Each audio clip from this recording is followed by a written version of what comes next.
నా పేరు ఆలపాటి కాశీశ్వరరావు. మాది పెద్ద తాడేపల్లి గ్రామం, తాడేపల్లిగూడెం మండలం. మాకు ఇక్కడ కనకాద్రిపురం అని కొయిలగూడెం మండలంలో 7 ఎకరాల పొలం ఉంది.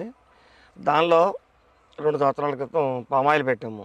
2023 సెప్టెంబర్లో పామాయిల్ పెట్టిన తర్వాత అంతర పంటగా వేసుకుందామని చెప్పి లాస్ట్ టైం కూడా పుచ్చపెట్టాను. అలాగే ఈ సంవత్సరం కూడా పుచ్చపెట్టాను.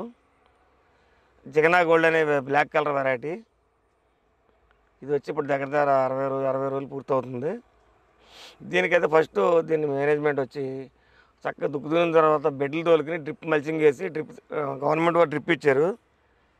సబ్సిడీ మీద డ్రిప్ తోటి మల్చింగ్ పేపర్ వేసుకుని పామాయిల్ మొక్క వచ్చి 30 అడుగులు గ్యాప్లో ఉంది.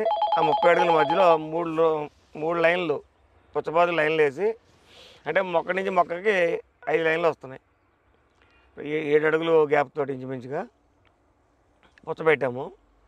దాని తర్వాత 12-13 రోజుల వరకు దాటిన తర్వాత మోరాకేసి తీగ పట్టే టైంలో ఫెర్టిలైజర్ స్టార్ట్ చేసాము. ఫస్ట్ అయితే మనకి పురుగు మందు రాకుండా దోమకి పురుగుకి ఇస్టమాప్రైడ్, ప్రొక్లైన్ ఆ టైప్ కొట్టాము. నెక్స్ట్ వచ్చి ఫెర్టిలైజర్ ప్రారంభించాము.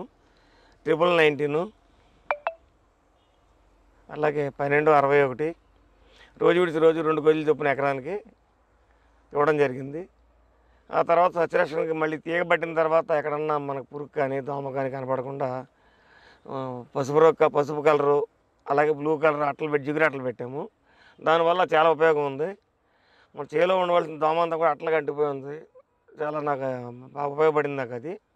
అలాగే తర్వాత పిండి దిగే టైంలో కూడా పండుగ సమస్య బాగా ఎక్కువ ఉంది. లాస్ట్ ఇయర్ అయితే మేము దెబ్బతిన్నాం. దానివల్ల ముందుగా మేలుకుని పండుగకి ట్రాప్లు పెట్టాము. దాని ఉపయోగం చాలా కనపడింది. ఎక్కడ నీకు పండుగ పాడు చేసిన పిండి కానీ కాయ కానీ కనపడలేదు. అక్కడి నుంచి వచ్చేసరికి ఒక నెల పూర్తయ్యే వరకు 1919, 1261 ఎక్కించాము. దాంతోపాటుగా మైక్రో న్యూట్రిషన్స్ అని, మ్యాక్స్ అని, సూపర్ 6 అని, ఫార్ములా 4 అని ఇటువంటివి ఉన్నవి సప్లిమెంటరీగా దాన్ని. అలాగే మాకు పిఆర్ అగ్రో నుంచి అని చెప్పి హైదరాబాద్ వారిది పిఆర్ అగ్రో ఉంది. వాళ్ళ మందులు మాకు అందుబాటులో ఉంది. ఖరీదు ఎక్కువైనా మంచి క్వాలిటీతో ఉంటాయి అవి తీసుకొచ్చాము. 1919 అవన్నీ, 1261. అలాగే మధ్యలో సప్లిమెంటరీగా రెక్సోలిన్ అని చెప్పి సిఎక్స్కి ఎంటర్ దాన్ని. అది కూడా 3 దఫాలుగా ట్రిప్లు ఎక్కించాము. బోరాన్ లోపం లేకుండా అది కూడా 3 సార్లు ఎకరానికి 1/2 కేజీ, తర్వాత కేజీ చొప్పున ఉపయోగం కనపడింది. బోరాన్ లోపం ఇటువంటి ఎక్కడా కూడా లోపం అనేది కనపడకుండా కాయ కూడా మాకు పింద నుంచి కాయ వరకు బాగా సెట్టింగ్ అయ్యింది. అక్కడి నుంచి అయిన తర్వాత నెల పూర్తి అయిన తర్వాత కాయ పిండి దిగిన దగ్గర నుంచి 52-34 ఈ మధ్యలో సిఎన్ ఎకరానికి 2 కేజీలు చొప్పున. మీకు ఆ తర్వాత మెగ్నీషియం సల్ఫేటు అది వచ్చి అది అలాగే సేమ్ 5-6 రోజుల గ్యాప్లో మెగ్నీషియం సల్ఫేటు షెడ్యూల్ అనమాట, ఒకటి మార్చి ఒకటి. ఇవి మాత్రం కంటిన్యూగా ఉండేవి. ఇది వాటర్ సాయిల్ వచ్చి 13-045 పిందె దగ్గర నుంచి కాయ మన దోసకాయ సైజు వచ్చే దగ్గర నుంచి 13-040 స్టార్ట్ చేసాము ఇప్పటి వరకు. అలాగే కాయ దగ్గర 2 కేజీలు 3 కేజీలు 5 దగ్గర నుంచి వైట్ పొటాషు ఇవన్నీ చేసుకుంటూ వస్తే ఇప్పుడు వేస్తే కాయ కొంచెం ఒక సైజు వచ్చింది. 2 కేజీల నుంచి 5 కేజీల మధ్యలో ఉంది కాయ అంతా కూడా. దాదాపుగా ఒక వారం రోజుల్లో కటింగ్కి రావచ్చు. ప్రస్తుతానికి మార్కెట్ వచ్చి ప్రజెంట్ వచ్చి 11-12 రూపాయల మధ్యలో అంటున్నారు.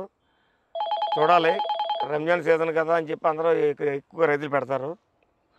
ఇక నుంచి మార్కెటింగ్ బాగుంటే, మనకు రేటు బాగుంటే కనుక రైతుకి బాగా మిగులు కనపడుతుంది. ఎకరానికి 1,00,000 వరకు పెట్టుబడి అయింది నాకు ఇంతవరకు. దిగుబడిలోనే మనం తీసుకురావాలి. రేట్ ఎలాగున్నా దిగుబడి ఎక్కువ తీసుకుంటే రేట్ ఆటోమేటిక్గా మనకు కొంచెం కవర్ అవుతుంది. ఈసారి బాగా ఆశాజనకంగా అనిపించింది నాకు. దీన్ని చూసిన తర్వాత నెక్స్ట్ కూడా వేరే చోట కూడా నేను నిన్నే మళ్ళీ సీడింగ్ పెట్టాను వేరే వెరైటీని. వేసవకాలం మార్కెట్ బాగుంటుందని. మనం ఏ పంట వేసినా ఏం చేసినా మార్కెటింగ్ చూసుకుని చేస్తే తప్ప తప్పనిసరిగా సక్సెస్ అవుతాము. ఆ మార్కెటింగ్ సరిగా లేనప్పుడు మన దెబ్బతినే అవకాశం ఉంటుంది. ఆ అవకాశాలు చూసుకుని మనం ఏ పంట వేసినా బాగుంటుందని నా ఉద్దేశం. ఎకరానికి ఎన్ని టన్నుల వరకు అవుతుంది అంటారు? ఎకరానికి 15-20 వరకు అవ్వచ్చు ప్రజెంట్ అయితే. ఎన్ని టన్నులు అయితే రైతుకి ఖర్చులు కానీ ఆదాయం కానీ మిగిలిన ఆదాయం కానీ వస్తుంది అంటారు? కనీసం తక్కువలో తక్కువ 15 టన్నులన్న కనీసం వస్తే కనుక ఇవాళ మార్కెట్ వచ్చి 11 రూపాయలున్నా 12 రూపాయలున్నా రేపొద్దున 10 రూపాయలు అవ్వచ్చు. మనం కటింగ్ చేసేసరికి ఒక 5-6 రోజులు పట్టవచ్చు. 5-6 రోజుల్లో అప్ అండ్ డౌన్లు అవుతుంటాయి. కనీసం 10-11 రూపాయలు ఉంటే కనుక 15 టన్నులు అయితే 1,50,000 వరకు తీయచ్చు. అది కూడా ఫస్ట్ కటింగ్ అయితేనే. ఏమాత్రం దాంట్లో 2 కేజీలు తక్కువ బిలో ఉన్న దానికి సొట్టలు కానీ మచ్చలు కానీ ఏదైనా గుంటలు కానీ పడినా వంకరగా కాయ ఉన్నా అది తీసుకోడు. అది సెకండ్ కటింగ్ వెళ్తుంది. అది వచ్చేసరికి 5 రూపాయలు మించి రాదు. అందుకని మనం మ్యాక్సిమం హీల్డింగ్ అంతా ఫస్ట్ కటింగ్ తీయగలిగితే రైతుకి కనీసం 30-40 వేల వరకు తప్పనిసరిగా మిగులుతుంది. రేటు బాగుంటే 1,00,000 పైన మిగలవచ్చు.